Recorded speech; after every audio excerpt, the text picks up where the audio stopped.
Hello, Dr. Marta Perez, OBGYN here. Welcome back to my channel where you get new episodes every Friday related to pregnancy, birth, and more. I'm really excited about today's episode. It is 5 things I want my pregnant patients to know about breastfeeding while they're still pregnant. And I'm also thrilled because this video is sponsored by the Lactation Network. The Lactation Network is a resource for parents. It is an inclusive place to learn more about breastfeeding, use your insurance to buy breast pumps, and virtual visits with IBCLCs and lactation consultants. Stay tuned to learn more about the Lactation Network, and let's get started.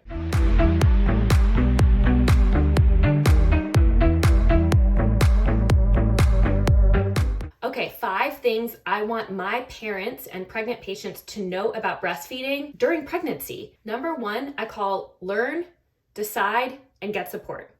So most individuals who are pregnant decide on a mode of feeding in their first trimester, actually. So they've already decided early in their pregnancy what mode of feeding is going to be right for their family. But I still think it's a good idea for those parents to think about their options, because I see a lot of misconceptions about options for feeding during pregnancy. For example, a lot of people think that you either have to choose to breastfeed or to formula feed, but there are tons of parents who do inclusive feeding, meaning they provide human milk and breast milk for their baby in some amounts, and they also use formula as well. So using both is definitely an option. Other parents may have certain misconceptions about breastfeeding.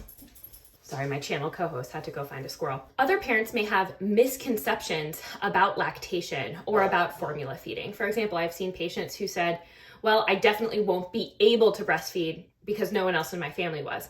And that's unlikely to be true. I find especially true that some parents may not actually know about the health benefits of human milk and babies eating human milk compared to formula, both for the babies, and there's health benefits for the pregnant and lactating person as well.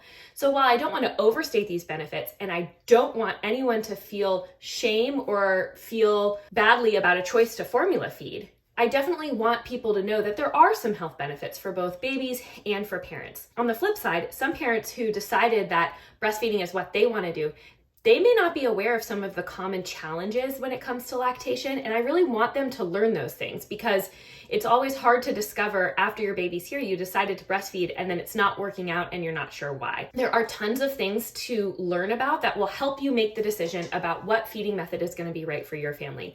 Some other things I recommend people look into is their workplace policies around lactation. In the United States, we don't have a robust parental leave, so most parents are going to be going back to work at a time when they're still lactating and still wanting to provide human milk.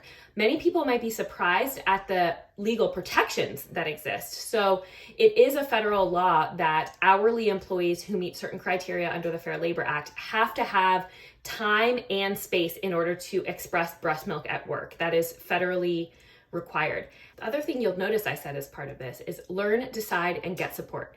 So I want my patients to have education about lactation so they can make the right decision. But I don't want that education to make them feel badly or feel like there's a stigma if they choose not to or cannot breastfeed.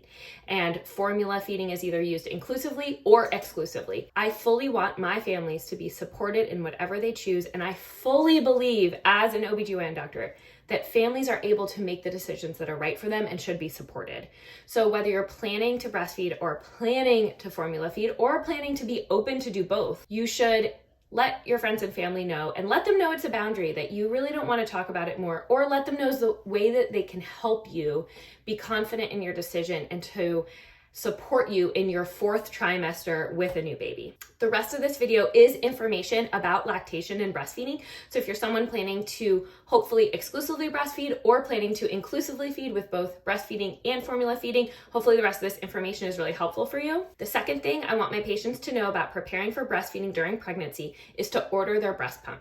So all big commercial insurance programs are required to provide a free breast pump to patients. It has to be electric too. There are many different brands of electric breast pump with many different price points. And so typically insurance, they're required to fully cover an electric breast pump, but it may not be necessarily the one you want. So how this works is that you can either go through your insurance company or go through another vendor and put your insurance information in, and they will show you what type of electric breast pumps are covered completely by insurance and which ones may have like a reduced cost that your insurance go towards, but you still have responsibility. The other thing is that insurance doesn't just cover your breast pump, it also covers the replacement products that are needed through the first year. So a lot of breast pumps, they recommend that you change the phalanges, the tubing at certain intervals, and read the instructions for your breast pump and just know when you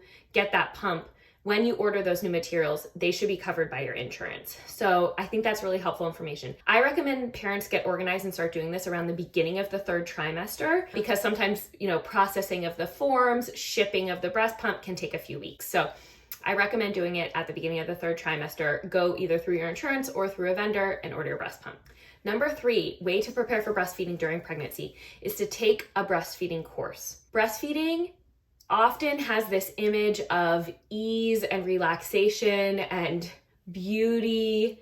And as someone who breastfed their own infant for a year, I will say that that can be a reality for some people, but it can't be a reality for everyone. And it is a reality for no one in about the first month. Because even if you have breastfed before, the new baby you're about to have has not breastfed and could have an issue, a problem that makes breastfeeding more difficult for them than it did for your other baby. All babies are different. They've never learned how to eat before. In addition, there are a lot of things that are challenging and confusing about breastfeeding. Is this pain normal? Hint, pain should not be normal.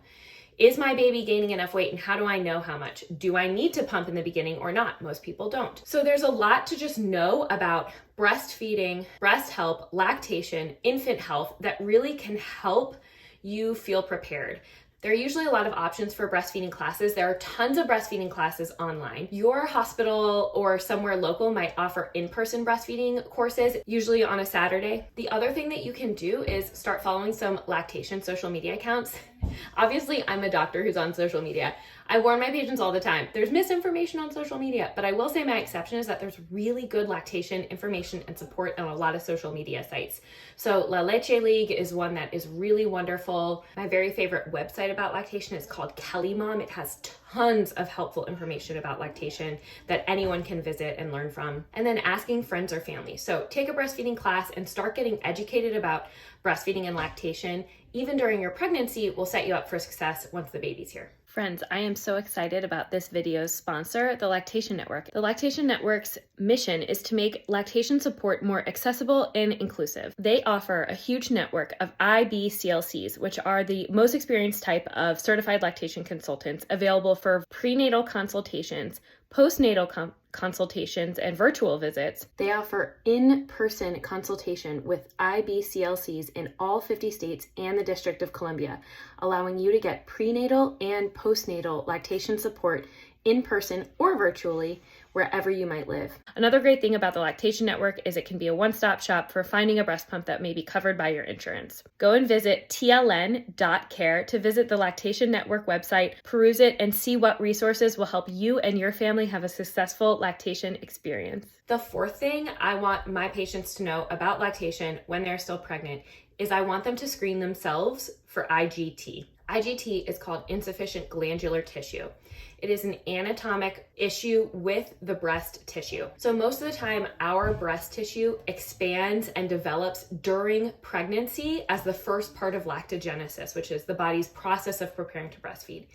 The second parts of lactogenesis happen after birth, where milk is actually created. Your body is creating colostrum during pregnancy. Some people's breasts do not have enough or sufficient actual glands that produce milk in order to exclusively breastfeed their infant milk. This is nothing that you did. This is nothing on the fault of a person. It is just how we are made. And it's important for a lot of people to screen themselves for it so that they might know that they are someone who would be unlikely to be able to fully exclusively breastfeed their infant. The easiest way to screen yourself for IGT during pregnancy is one simple question. Did your breast grow significantly in size during pregnancy? If your breast did not increase in size during pregnancy, then IGT is high risk for you. And so knowing that your feeding plan will be a more inclusive feeding plan is something that is helpful to know. If your breast did grow in size during pregnancy, you may be lower at risk for IGT, but it's not for certain that you won't have it. So I think it's really helpful because a lot of parents are like, I will exclusively breastfeed. That is my plan. I will not consider formula. And then they're disappointed to find out that their body doesn't make enough milk to exclusively breastfeed. So those parents often use donor human milk or formula to supplement. But I think it's really helpful to know going into the breastfeeding process whether you're at high risk to not make enough milk. And you can also line up resources then, see a lactation consultant even before the baby's born, and talk about things that may help you increase milk supply, etc. Number 5 thing I want my parents to know about breastfeeding during pregnancy is the importance of the golden hour and how to do hand expression. So the golden hour is something we talk about, both pediatricians and OBGYNs, as that very first hour after birth, when ideally your baby is skin to skin with you during the whole hour or for as much as the hour as possible. During that time, a newborn is in a transitional period. They're often more alert than they will be for many days. Being skin to skin helps their temperature regulations. It helps them smell you. And often it will be their very first experience nursing during that first hour. And that's a really important sign for your body to start making milk. So whenever possible, I have my patients skin to skin with their baby for the entire first hour after birth and make sure that someone in the healthcare team is going to help their baby latch on and try for their first feed during the first hour, just because it's really good for our bodies physiologically to prepare for the next days, weeks, and months when that happens in the first hour. Now, obviously, medically, it is not always possible that your baby is skin to skin with you for the first hour, but the sooner we can get skin to skin and the longer we can get skin to skin for in that first hour is really important. Skin to skin is also beneficial and completely wonderful for long after that, but that golden hour, it used to be a baby was born and handed off to the pediatricians, and then 20 minutes later, the baby went back to mom after getting weighed and everything. And now we try to do all the baby's vitals and meds right on the mom's chest, and we can really delay that wait until after the golden hour at some period. There's no reason it needs to be right away, even though a lot of patients are really curious about the weight right away. So that's really nice. The other thing I want patients to know about is hand expression. So hand expression is a method of using your hands to help remove colostrum or milk from the breast. I'm going to put in the show notes 2 really helpful websites for that.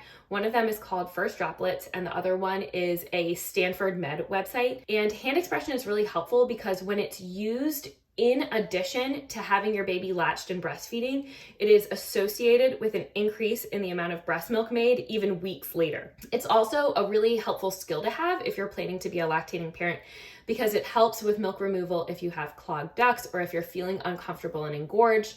So I really like hand expression as an option to both help bring sufficient milk supply in and as a way to just get to know your body and how it works. That data about hand expression increasing milk supply and being associated with a more robust milk supply is primarily important for parents who have infants who are born preterm, but I also think it's just really helpful for parents with babies that are full term.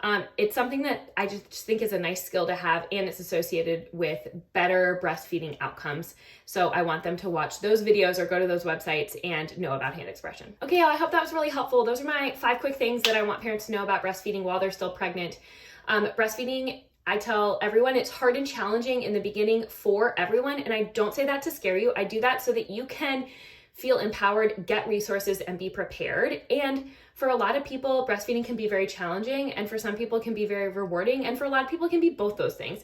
But education is power. There is not enough education about breastfeeding in society or among medical professionals. Most of what I learned about breastfeeding was on my own or as a parent myself. And so I really feel passionately about educating, but educating without shame, because babies will thrive and do well with loving parents no matter how they're fed. Don't forget to subscribe. Tune in every Friday where you can find information about pregnancy and birth and beyond, and I will see you next week.